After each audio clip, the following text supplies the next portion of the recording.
Hi, everybody. Welcome to ANN In Depth. I am excited to talk to you about sleep today. I have been looking at getting better sleep, and I'm sure each of you are as well. In our society, we may not prioritize it as much. The person who works hardest sometimes gets the promotion, but what we're finding more and more is that sleep is important because it impacts our physical health. It's connected to cancer and Alzheimer's disease and stroke, but it also impacts our mental health and anxiety, depression, and a multitude of other health issues. And today I was so lucky to talk to Roger, who is who is a doctor at the Beaver Medical Group and a associate professor at Loma University, and Katia Reinert, who you guys know is an associate within the Health Ministries department here at the headquarters of the Adventist World Church. So we talked about sleep. We talked about the impact that lack of sleep has on us, and we talked about how to get better sleep and why we should. So we hope you enjoy it, and we hope we inspire you to get better nights of sleep.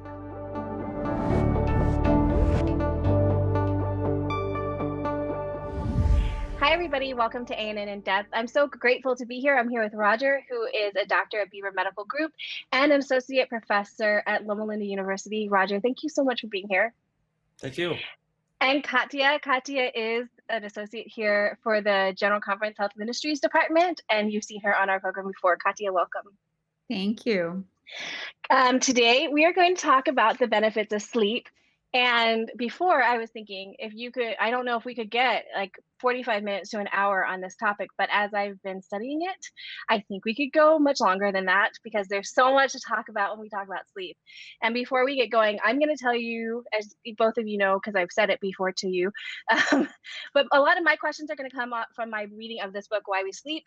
Katia, which you talked about last time, well, a couple times ago when you were on the program, and I've read it. I do want to tell people that we are going to link to it, and we think it's a great read. But the guy is coming from an evolution standpoint. Just in the first chapter, he talks about it, evolution, but then the rest of it, not so much. And we'll get into this later in the show, but actually his explanation of evolution reinforced to me that we were created. Like all his questions that come from evolution can be answered by a creator. So that's where a lot of my questions are going to come from. But so one of the things I'll tell you, and this will get into my first question, is as I was reading, I was so interested in all the topics, and I did my own experiment, not willingly. I had a really great night of sleep a couple weeks ago, and I woke up and I was productive all day. I was active. I had a productive day.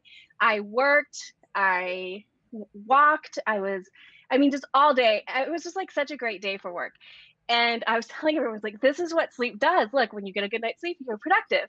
And I was kind of bragging. And then humility came up. And that night, I had a really bad night's sleep, like horrible night's sleep. And the next day, I was listless. I could not concentrate on anything. I was not functioning at all well.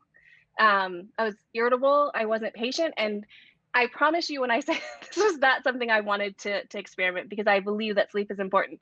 And so I just really hit home to me how much sleep impacts our days. So I'd love to ask both of you, besides what we know, that, if we have a bad night, we're a little grumpy, how else does sleep sort of just generally, and we're going to get into specifics, but how does sleep impact us like physically in ways we may not even think about? Katia and then Roger. Wow, there's just so much to talk about sleep, because it basically impacts every area of our well-being and health. I mean, you talk about physical health, mental health. It has to do with our longevity. We now know that you can cope better with problems and stress if you sleep. Of course, it impacts your weight, your body weight, your blood pressure, your cognitive ability to think and to be able to make decisions, good decisions. And actually, it is a risk factor for many of the chronic diseases that we have if we don't get enough sleep, from cardiovascular disease to stroke to diabetes. I mean, many various kinds of health problems. And certainly, it impacts our mental health, as I said, depression, anxiety. And so it's just a huge thing that now with this book that you mentioned, you can see the evidence for decades and all the combinations of various studies pointing out to the role of sleep and how important it is. And so I'm glad we're talking about it today. Yeah, so just to sort of highlight exactly what we're talking about here, they did a study where they took a bunch of college students and they pulled an all-nighter and they checked hundreds of different proteins that are looking at regulation of the endocrine system, diabetes, hypertension. They looked at the immune system, and just pulling one all-nighter to study a lot of these hormones and these proteins were completely out of whack the next day. Some of the ones that needed to be high to help prevent infections were low. Some of the ones that needed to be low were high. And so all of these things are in effect affected by lack of sleep. Different organs of the system work on a circadian rhythm, circadian, meaning on about a day. The heart, the lungs, the kidneys. I mean, if you were to do a pulmonary function test, for instance, at one part of the day versus the other, you would get slightly different values because our whole body is running on a clock. Well, there's a master clock that sits in the brain called the suprachiasmatic nucleus, and that is the master clock that regulates all of those clocks. And that's in part of exposure to light, melatonin, sleep. And so sleep is a very, very high function issue in terms of a regulation of the body. So the question should be is what part of the body isn't affected by sleep? Yeah, I mean, like when we always kind of know that sleep can impact our mood, right? And our cognitive function, like you both are saying, like if I don't sleep well, like I said, I get kind of listless. I'm less patient. I may, on a longer term, I may get more grumpy as we go along, or I'm a little bit slower. I read that one accident per hour, I think it was, is because of fatigue. So when we're driving and that sort of thing. But what I guess I've never connected it to was like our physical health in terms of like Alzheimer's disease or cardiovascular disease or weight gain or any cancer. It's linked to cancer, and that was so surprising to me because it seemed obvious to me that it impacted our mental health, but our physical health, I just had never really thought of it being connected in that way. Yeah, so it is connected. There are immune cells that go out not only fighting infections, but also fighting cancer. And all of those are regulated by hormones and cytokines, and these things are regulated by the sleep cycle. So yeah, it's definitely all connected. And our sleep, I guess, is when we heal too, right? So this is when we are rejuvenated, or I don't know any of the medical terms, but it's when our bodies kind of sort of heal themselves from some of the things that we're struggling with. Yeah, that's right. Or both of you. Sorry, go ahead. Yeah, go ahead. No, you go ahead. Yeah, Roger, please go ahead. Roger. No, I was just going to say, yeah, absolutely. That is exactly what the case is that all of these things are part of the same system. And sleep is such a huge aspect of what our body does to regenerate. It's like asking a car to work with a dead battery. I mean, nothing is going to work. The ignition's not going to work very well. The radio's not going to work. The blinkers aren't going to work. How is it all of these things are not working? Well, because there's no power. The battery isn't working, and sleep is that essential to the working of the human body that if it's not happening, then so many of these things are going to be affected. And you mentioned Alzheimer's and you mentioned the brain. One of the things that we know is that sleep is so critical for memory.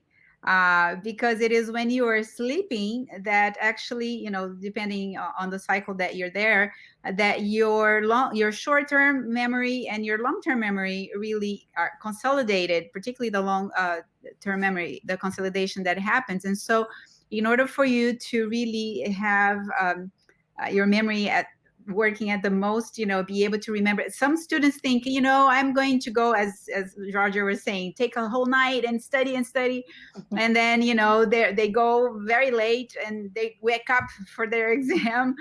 The fact is that their memory is not going to be as well consolidated as if they had a nice night of sleep, then get up early in the morning. The time they spend, maybe an hour that they spend early in the morning studying, will give them much farther, in terms of consolidating the information they learned, than spending hours overnight tired and then getting the morning for an exam. And so there are many different ways that sleep is so critical.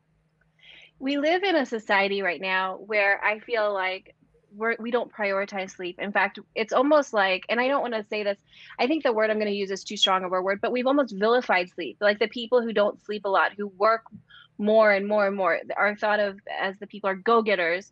These are the people who get promoted. And so a lot of times we think, if I don't sleep, if I can just work that extra hour or two, or if I get up early enough, then I'll do better. But it almost sounds like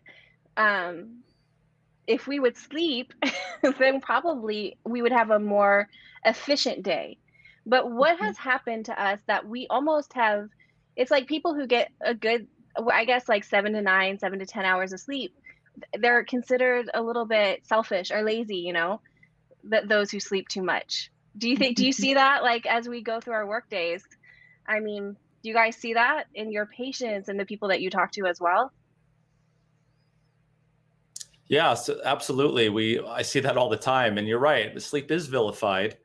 It's the same sort of situation that we see in the days of the week. So, obviously there are those of us who really do believe that a day of rest once a week is important, but that's not the same value system that we have here in the West, whereas working 7 days a week to do something is seen as an awe and looking at that. But we know, for those of us who practice 1 day of rest a week, that actually is nice to be able to have that break and to be able to see things in a different light and have that break on the wall. It's the same situation, except obviously more frequently when you're talking about sleep. Yeah. And as you said, Jennifer, I think, and Roger has also mentioned this, it's a lot of this does have to do also with culture. And in the West, we have this culture of, you have to produce, you have to be, in order to be successful, you have to work a lot. And, so there's a value for that. You go to Europe, you go to some other countries, and you have a different kind of value.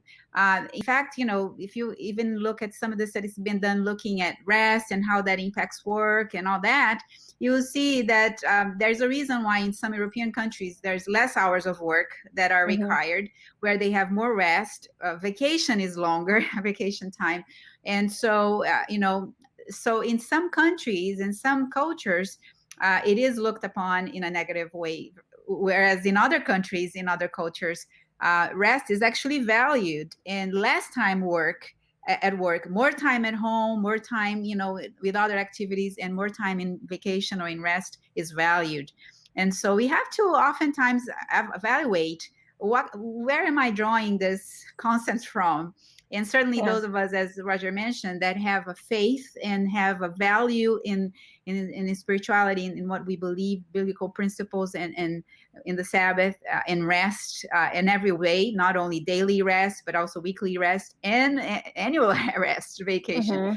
It's also important. In some cultures, vacation is a bad thing. People proud themselves, I've been working for 15 years without taking time off, because that shows, okay, they're hard workers.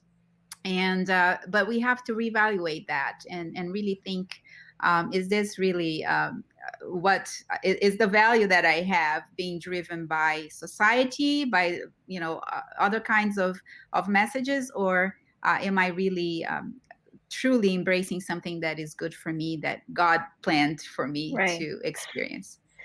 It's funny how, well, it's not funny, it's just so beautiful to me how God created us to enjoy life, right? To sleep and to take a Sabbath. And created us not to be robots. And I mean, I'll ask more questions about that. But as you were talking, it just sometimes it really hits like when you hear somebody say it, or you just appreciate the time that he gives us, in the rhythms that he created, that it reminds us that he created us, that he loves us so much, or that he values us so much, that this is how he created us to be.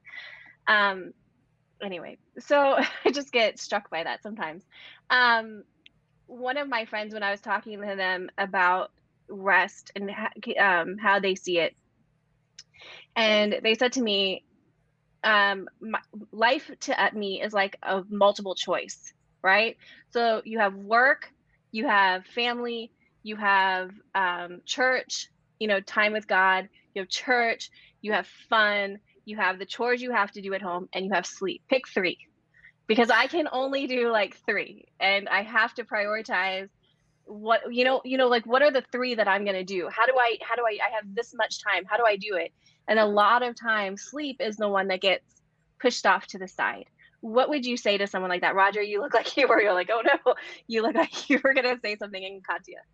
No, I wasn't. I was going to listen to what Katia said. That's fine. Okay. Yeah. I was going to say, actually, if you really look at life in a holistic way, you make your time. And so when you start to look at, wellness, let's say, you have all these areas that your friend mentioned to you, there's all these things. It's really a myth, I think, to think that you can only do three things. In fact, most people that are most effective, they do the most, they find time for more, and they are more productive. So it's really about what do you prioritize. And once you understand all these elements that impact your health and well-being, and you start to really plan your day, and you evaluate where the gaps are and where you're spending too much time, where you should be spending some time. Of course, you need to prioritize what's important. Some things will come out of your schedule, but you really need to think of those things that cannot, because they are too important to come out. And sleep should be one of those, certainly. The evidence shows, and also it's one of those principles that without it, we can live well for a few years, but we won't live long, and we will have a lot of chronic diseases, and won't be able to really exert all the mental capacity and all the gifts that God has given us in its maximum capacity. So we'll be able to go through life, but we won't really be able to enjoy it the way it should be enjoyed. Roger, do you have anything to add to that? Yeah, I think that if you look at the things that are getting in the way of sleep, to the degree that you can actually affect those things, you'll find out that those things could probably be done a lot more efficiently after you've had a good night's sleep. One of the biggest problems that we have is going to bed too late. And that's an issue. And if you were to look at the time spent in those hours before bedtime, they could probably be spent much more efficiently and much less time at the beginning of the day if you were to wake up actually even earlier. So there is a comparison of the hours of sleep at the beginning of the night versus the end of the night, and it's not on equality. It's not the same. There's some good evidence that will tell us that the hours of sleep at the beginning of the night are actually more important than those hours towards the end of the night. But we can get into that. Yeah. So let's get into it a little bit, because I want to talk a little bit about this myth, or it's not a myth, I guess, it's real, of night owl versus morning lark, and those of us who just sort of, I don't know what they call it. I said this thing, I'm not a morning lark or a night owl, I'm just a tired pigeon. I don't know if you guys have heard that. But a lot of us are just sort of in the middle. You wake up at a normal time and you go to bed at sort of this like normal time, and you're not someone who wakes up particularly early. I am in there. I have a mother who will wake up at 4:35 in the morning and is not quiet about it, but by 7 o'clock she's sort of over it and done and ready to go to sleep. And I have a father who will be up till 1 or 2 in the morning and his brain does not function until like 9 or 10, 11 o'clock in the morning. So I'm sort of right there in between them. But if we could talk about this, because I think that, we all have heard the phrase early to bed. What is it? Early to bed, early to rise makes a person healthy, wealthy, and wise. But that's not how all of us are created. Is that correct? Yeah. With few exceptions, I think that is how we are created. There are many people that go to bed later and wake up later because of their circadian rhythm. This is this is the rhythm that is generated in the suprachiasmatic nucleus of the brain, which is sort of the master clock. This master clock is not hardwired into our brain to be late. Although there are some genetics that in some rare instances where that is the case, but the majority of people who go to bed late do it not because they're programmed that way, it's because they do it to themselves. And we can talk about light and all of those sorts of things and how things delay. But some people are what they are because of the behaviors that they have adopted rather than the genetics that they were inherited with. Although there are some examples of that, don't misunderstand that is the case, but it's much less than what we see.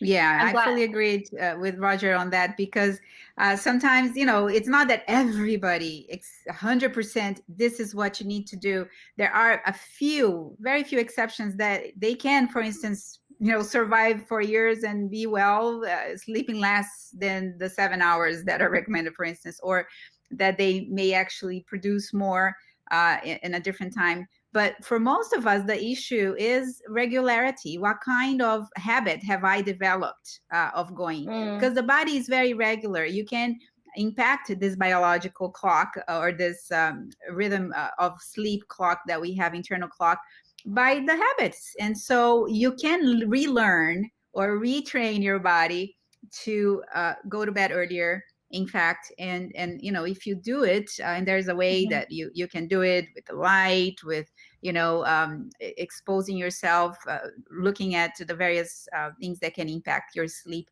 and you can actually train your body to get up earlier and go to bed earlier. It takes time. It's all about having that regular sleep schedule, and also evaluating if your melatonin levels, what's happening to that, what kind of light exposure are you having during the day, etc. So what is keeping us awake? I mean, there's certain things that we can do prior to, I guess like here in the West, what tends to happen is we get done work, we have supper, or we have a meal together with our family or on our own. And then a lot of people go and they sit in front of their television and they watch TV because they're resting, or they read, or they look on their phones. We all have our phones that we sometimes look at, and then we try to go to bed. But this is actually, prohibiting or not helping our sleep schedules at all. Some of us have a cup of coffee at 2 or 3 in the afternoon. And we say, well, if I have it at 2 or 3 or 4 or 5, I'm not going to bed till 10 or 11. So it's not going to hurt me at all. It's fine. But as I was reading, these are all things that actually are keeping us awake in the night. Or if they're not keeping us awake, they're helping us not have the best night's sleep that we could be. Is that the case? Yeah, absolutely. Yeah. So what is keeping us awake? Is it what's going on? Let's start with caffeine. Because we're all, we Adventists watching this, so we're not drinking caffeine. I'm sure that nobody watching this is drinking. We would hope, right? But the reality, I think, is a little different. Well, of course. Yeah. But so even, and I'm not just talking about coffee, but tea or chocolate or sugar or anything like that. How is this? If let's say after this program, well, it's 4:00 here. If after this program I go and I have a cup of tea, or if I have a cup of coffee, and I say, well, it's okay, I'm not going to go to sleep for another 5 or 6 hours, is that still going to impact my sleep tonight? Yes, it will. In fact, Roger can comment on this more specifically, but we know, for instance, in one particular study that for 12 hours, that caffeine can reduce your sleep. For much longer. It's not just 3 to 5 hours, ahead, but really throughout the night, you will have less sleep. If you do, and this is one of the problems, because and people drink the caffeine to have that energy, thinking, oh, I need this, to keep me awake and all, and to produce more. In reality, they're working against themselves on that. They're going to have worse sleep. They'll get up more tired, and they're thinking the coffee is helping them when it's not. and then, or whatever it is, the tea or whatever they're drinking, and they're impacting their sleep as well as creating an addiction that will be hard to the work, and recover from later on. But Roger may have more specifics on the studies on this. Yeah. So there is two aspects to our sleep cycle. One of them is homeostatic, and that simply just means that, like thirst, you're thirsty and you drink water and the thirst goes away. You're hungry, you eat food and the hunger goes away.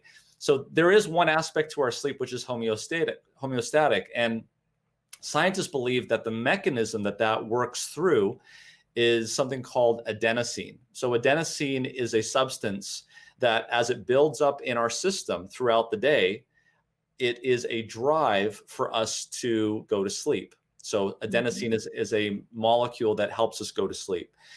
This is the problem that sometimes people have with naps. So if they take a nap during the middle of the day, their adenosine levels are going to go down. And so when it comes to bedtime, their adenosine levels aren't as high as they could be to drive them to go to sleep.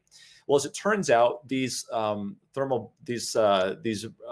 substances like chocolate, caffeine, tea, all of these things can actually reduce the amount of adenosine in the body. That's how they work, actually. That's how they make you feel better and feel more alert. And so the effects of that will stack up, as Katia was saying, until finally, when it's time to go to bed, your adenosine levels aren't as high. And so the drive to go to sleep at night is not as good, and you don't sleep as well, and that causes a perpetuating situation. It's so interesting. And I'm actually, Roger, I gotta say, I'm so glad you're here, because I practiced all these words that you're saying from the book I read, and I promise you I cannot say them. So I'm glad you're saying them, because I'm so glad you're here to help us with some of this more technical stuff, because I would have been a mess at it. I was going to say, this issue with adenosine is so interesting, because the other thing you might have seen, and the book talks about it as well, some of the studies looked at, even if you don't take caffeine, we were talking earlier about, sleeping late. Naturally, when that adenosine is built up, you would feel, when you feel tired and you go to bed, you will sleep. But some people want to keep working. And so if you keep on working, even though you're feeling tired and you would go to sleep naturally, but you keep doing something, after an hour or so, what happens is that you now awake, and your adenosine, that level where you would sleep normally is now kicked in already later in the night. And so it starts again from zero. And so that's where people then, are not able to necessarily feel super tired later on. And it really messes up their rhythm. And so it's all these chemicals, that our body has, and God has created us in a very beautiful way to kind of lead us into all these various phases. But when we're pushing ourselves, beyond that, it's interesting to see why then people would have trouble later on, and they think they're night owl when in fact they have conditioned themselves into that. Yeah, when I read that part, because he was talking about, like, when you stay up, you sort of get the second. I was thinking about Global Youth Day, which is a time when we stay up for 24 hours, or we did before COVID, and we do this program for 24 hours a day. And even, I was telling someone, I was like, I am too old to do Global Youth Day, because my body does not recover as quickly as it used to. And so, you're up for 24 hours. And it's once you get past that, like, initial time when you normally go to bed and your brain starts naturally shutting down, and you push through that, then you're just awake, and you can never reclaim that sleep that you lost. It's a lot. That's it's really hard. The other thing that people do at night, and I'd love to talk to you guys about, is we all look at our phones. And a lot of my friends said, well, I get into bed at this time, but then I sit and I look at my phone and I read, or I play a game, or I look at social media for another hour or so. And what we're finding more and more is that the blue light, Katia, you asked me about my glasses because I'm not wearing them right now. It's a blue light, like if it affects, your sleep, because we're finding that looking at screens close to bedtime actually impact our sleep now. Is that the case? And also probably gets our brains moving when we read things. Is that something that? Yes, it is. Yeah. Roger, do you want to start? And I'll follow you if you want. Yeah. So again, that goes back to what we were talking about, light. So light going into the eyes, particularly that blue light, but not just the blue light, has an effect on the circadian rhythm. The circadian rhythm, again, is very important in telling your body when it goes to sleep and when it wakes up, and everything else that happens in your body, when your cortisol levels are supposed to spike, all of these things.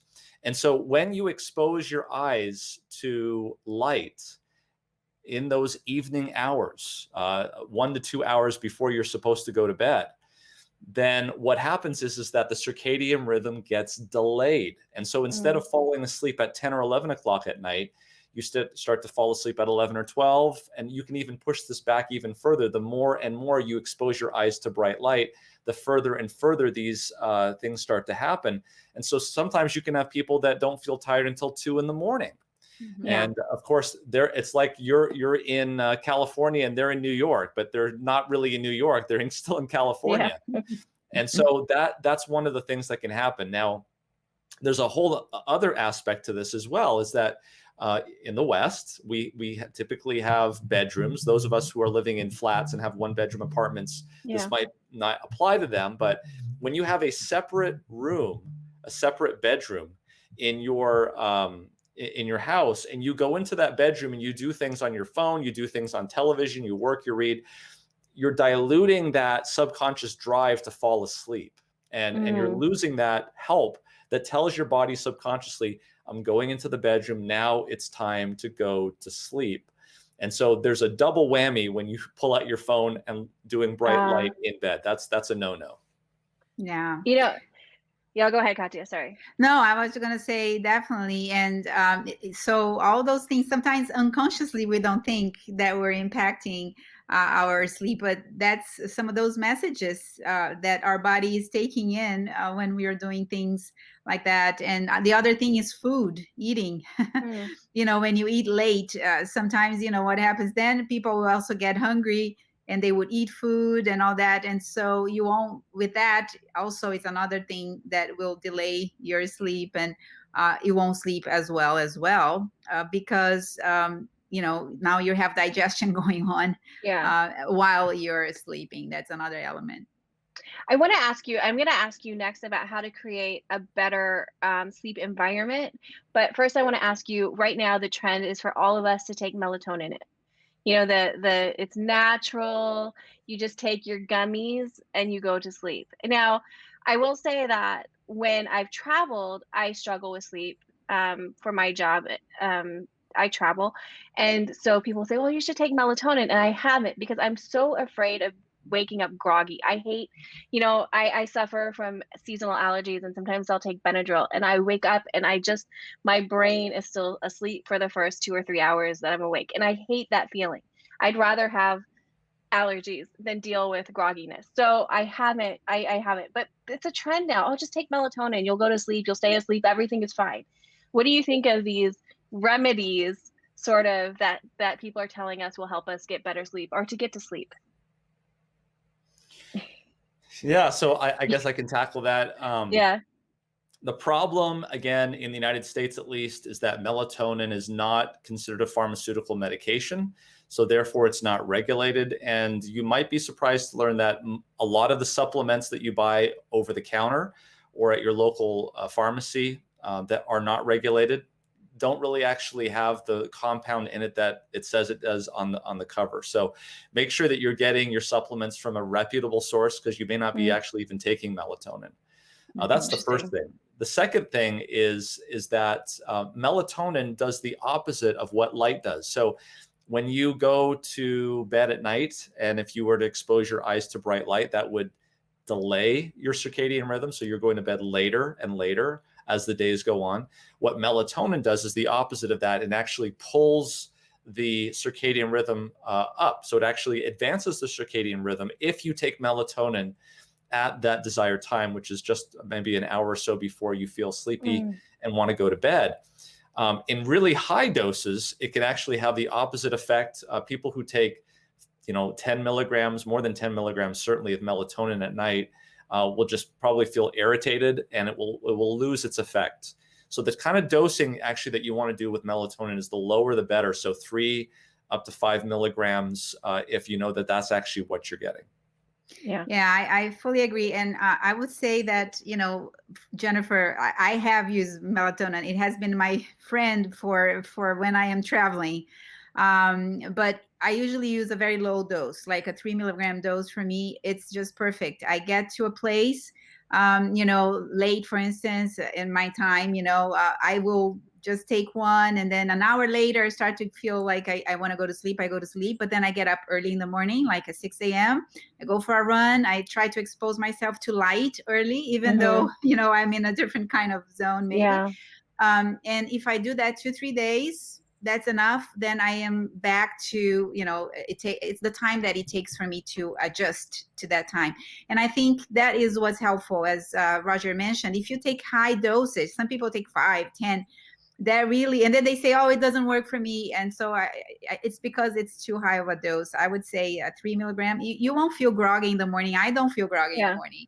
I get up, and then you have to force yourself, of course, because maybe you are still in a different time zone. That's maybe why you're groggy in the morning.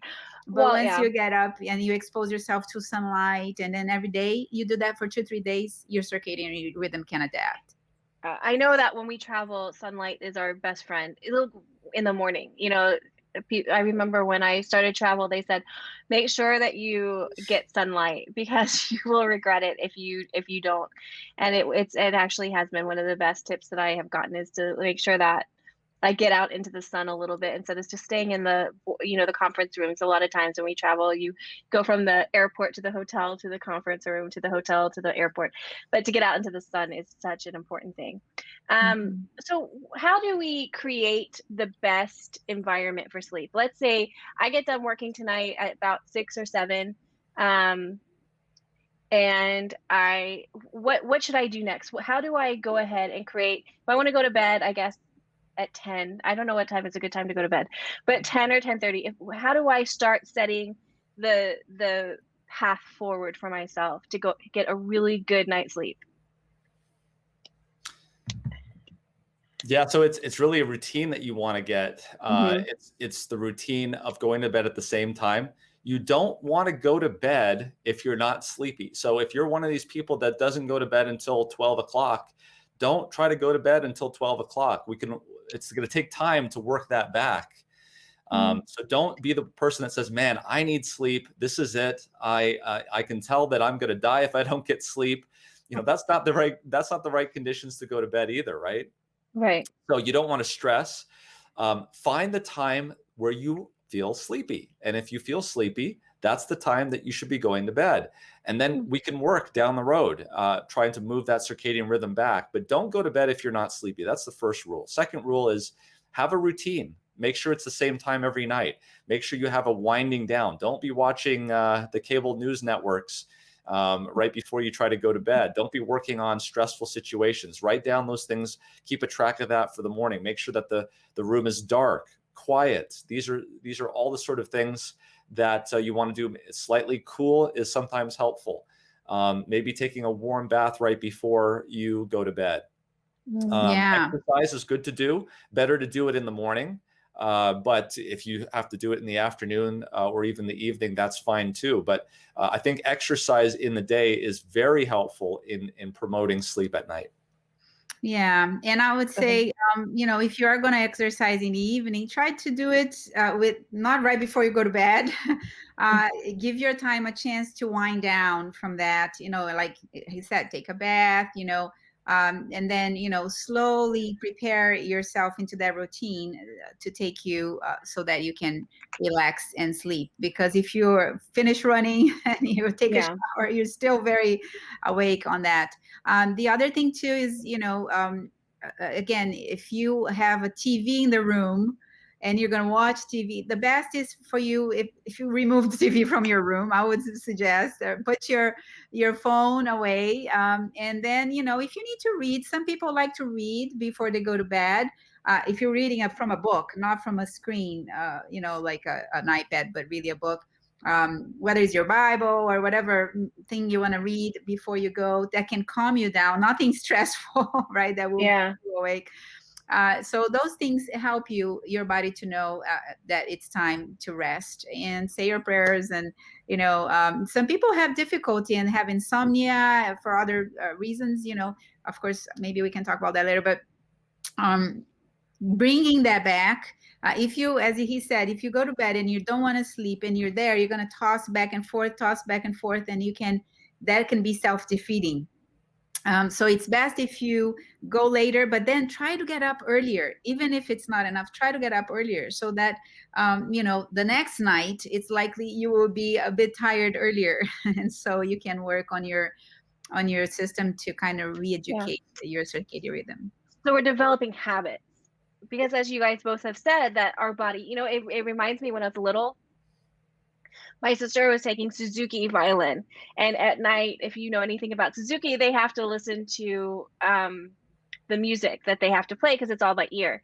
And to this day, if I hear Suzuki violin, I go immediately to sleep. I wasn't the one listening to it, but it's what my parents put on, at night between our bedrooms. And so I heard like Twinkle Twinkle Little Star for the first the different variations for the first 6 months. And even now, I'm sure if I heard it, I'd go immediately to sleep, because we do develop habits. The other thing, Katia, is that you talked about earlier is not eating so late. And this is something I think that we do sometimes is, at the end of the day, we're stressed, we're tired, we sit in front of the TV, maybe we make popcorn or we eat unhealthy food. But that delays our sleep as well, because then you start to feel a little bit, you can't sleep when you're full as well. So to maybe eat earlier in the day, and so that you're not dealing with a full stomach at 10, 11 o'clock at night. You want at least 3 hours, eat at least 3 hours before you go to bed, ideally. That gives a chance for your body to kind of rest. And remember too, that if you're someone who maybe you're not sleeping, you're sleep deprived, it messes up your hormones, and you're going to feel hungrier at night.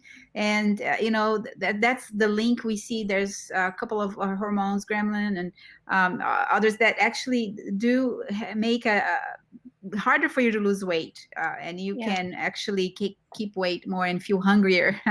So all of that is in the book. He actually said something like, if you're not sleeping and you're going to all this trouble to work out, it's actually you're not doing anything, because your body isn't able to rebuild what it needs to do. So to exercise without sleep is actually a little bit self-defeating.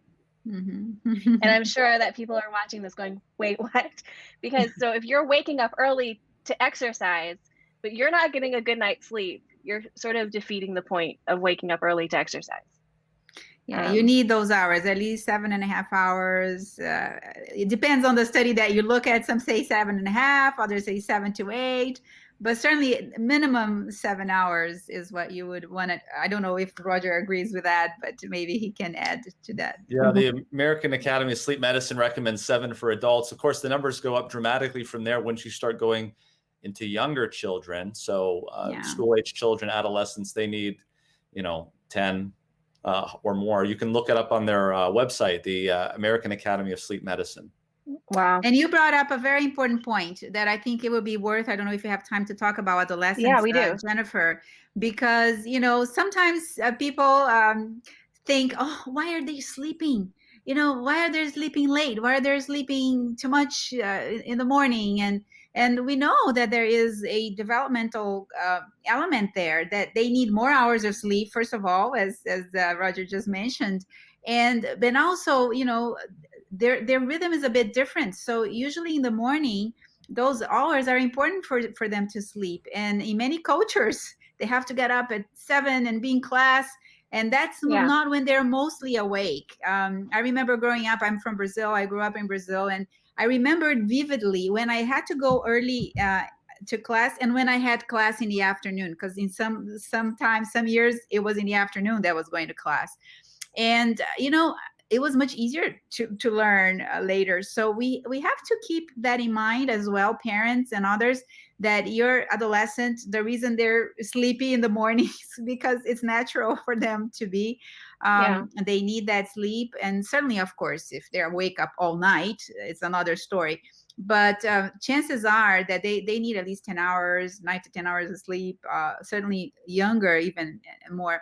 And those are morning hours are important for them to rest. Of course, if they have to go to class, that's fine. Then they definitely need to try to sleep earlier at night. Yeah. So they can be able to get all those hours and be awake. And also, I don't know if you guys would agree with this, but pay attention to your body, because, before COVID, I would get up in the morning really early and I would get dressed and I would go to work because I needed some time in the morning to kind of adjust before people started coming in. I need some time to awake time before people can I can start understanding. You can interact I can interact, right.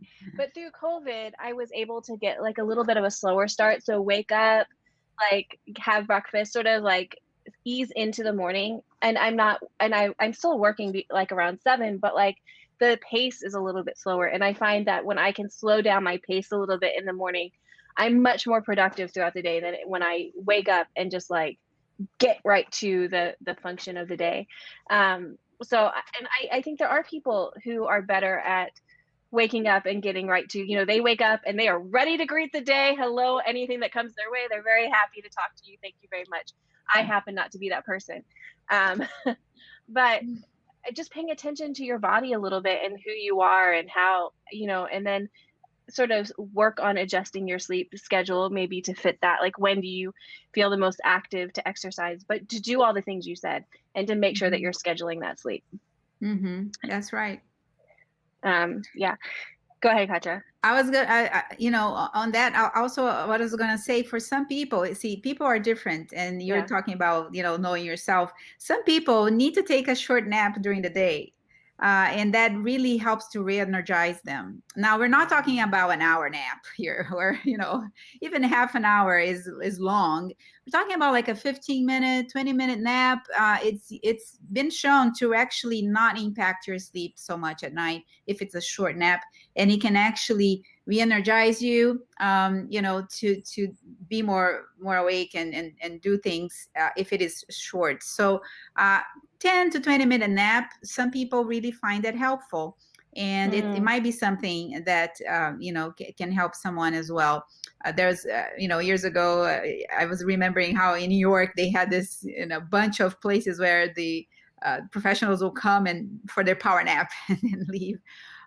Certainly, it's something that the researchers have shown that people who take a nap daily, actually, sometimes it's even linked to longevity. They live longer, and that they have fewer heart attacks. So it might be something to consider if you can introduce that to your daily. Some cultures, again, have the siesta. That is very common as part of some of the cultures as well, which is a longer than 20-minute nap. But actually, it's a break. Yeah, everything that you guys are talking about, it almost seems to go completely against what our culture, at least here in the United States, tells us to do with sleep. Naps are okay. Getting good sleep is important, not working so much, getting better sleep, being more mindful about the way we spend our evenings as we near to sleep. It's almost like this is all stuff that we're going to have to relearn as a community. I think that we're going to have to start changing the way that we talk about rest as a workforce. Yes. We do need to wrap it up, and I know there's so many other things that we can talk about, but I do want to talk about, to me, as Adventist, Seventh-day Adventist, as people who believe in a creator who takes Sabbath. You both are in medicine. You both have studied sleep way more than I have. What does this teach you about how God is, that he has created us to be like this? How does it show you who God is? Katia, and then Roger, please. Okay. Well, to me, it just show the amazing genius of God as a creator, and a creator who loves his children, who's created, because he has designed us, to be able to rest. And he set aside, like, the first thing he did after creating us as human beings was to set aside that one day a week, the Sabbath, for us to be able to rest and to be able to commune with him. And so it just shows how God really cares, and how amazing God's knowledge and wisdom is, and that we, in the way he created us, rest is actually more, gives us more productivity, gives us more opportunity to relate to others, and to also have balance in our life. So it just speaks to the amazing God that we have, and how much he loves and cares for us, that he has planned for us to have rest in this way. Yeah. Yeah, I would say that if you look at how our Creator worked, even when he was on this planet, he, for instance, if you look at Lazarus, when he raised Lazarus from the dead, he only did there what man could not do for himself. Man could roll the stone away. He asked man to roll the stone away. He asked men to cut the bandages off of Lazarus. But the one thing that man could not do was to raise Lazarus from the dead. And so we have to rest in Christ to do that work, which we cannot do. And what better way of Christ telling us that than if we could understand that analogy? If we never slept, if we were created to never sleep, we wouldn't be able to understand exactly what that means. And just like Katia said, the best work is done when we cooperate with God, and part of that involves rest. And when we do that, when we both work during the day and rest in him at night, we get the best results. Man. Yeah, I just think it's so interesting that I think that sometimes we go through our day and we know that what God has done for us. And it's only through these conversations where you would never really think that, when we talk about sleep, that we wouldn't really find like this blessing that we have. And yet it is such a blessing, and it just reminds us how loved we are and how valued we are. We are so valued. Like, God did not design us to be robots, right? He did not design us to work 24 hours a day and not enjoy life. He wanted us to enjoy life, and he gave us Sabbath, and he gave us rest. And I think that's just an amazing act of love from him. Amen. So as we wrap up, what I'm going to ask each of you to do, if I am somebody who doesn't sleep, if I'm somebody who's watching this and I'm like, okay, I appreciate what you guys are saying, but I don't know where to start. I'm going to start with Roger, and then I'm going to go to Katia. And then Katia, when you're done, if you could pray for us, what is the one thing, the one piece of advice you will give to our viewers who are just now looking at this and going, okay, I want to sleep better. You've convinced me. I need to sleep better. I need to start. Where do I start? So I would recommend is to go to the AASM website, the American Academy of Sleep Medicine, or you could just go to Google and search for sleep hygiene points. And this is a list of points that goes through one by one and gives you good ideas to do in your life and how to change your life to get better sleep. That by itself is not enough, because some of us have problems falling asleep. Some of us have problems being too sleepy. And it could be related to medical issues like sleep apnea or the prostate being too enlarged. So this is not a one fix all. It's not like just take a sleeping pill and you'll be fine. You need a healthcare professional to really peel the onion back and dig down to figure out what the real problem is. But you can start this process by adopting some of these sleep hygiene practices, and then follow up with your physician to figure out how you specifically can get a better night's sleep. So if they do all of this stuff and they're still not sleeping, they need to go see a doctor. Yes. Okay. Yeah, most definitely. I would say also, there is one nice website. It's Your Guide to Healthy Sleep from the NIH. If you just type in Google Your Guide to Healthy Sleep, that will give you several links to, there's a PDF you can download, and you can really learn about all these elements that we mentioned here in this presentation. and others as well, and kind of evaluate, am I doing these things? Where am I missing out? And maybe try to adapt and add one thing at a time there to really slowly change your habits, and you will see the difference for sure. And if that still is an issue that you're not being able to sleep and to feel rested, certainly talk to your health professional, your health provider, and they will be able to also guide you in different ways. We didn't talk about sleeping pills here and that, but just in summary, I would just say most of the time they're not helpful and they can create problems.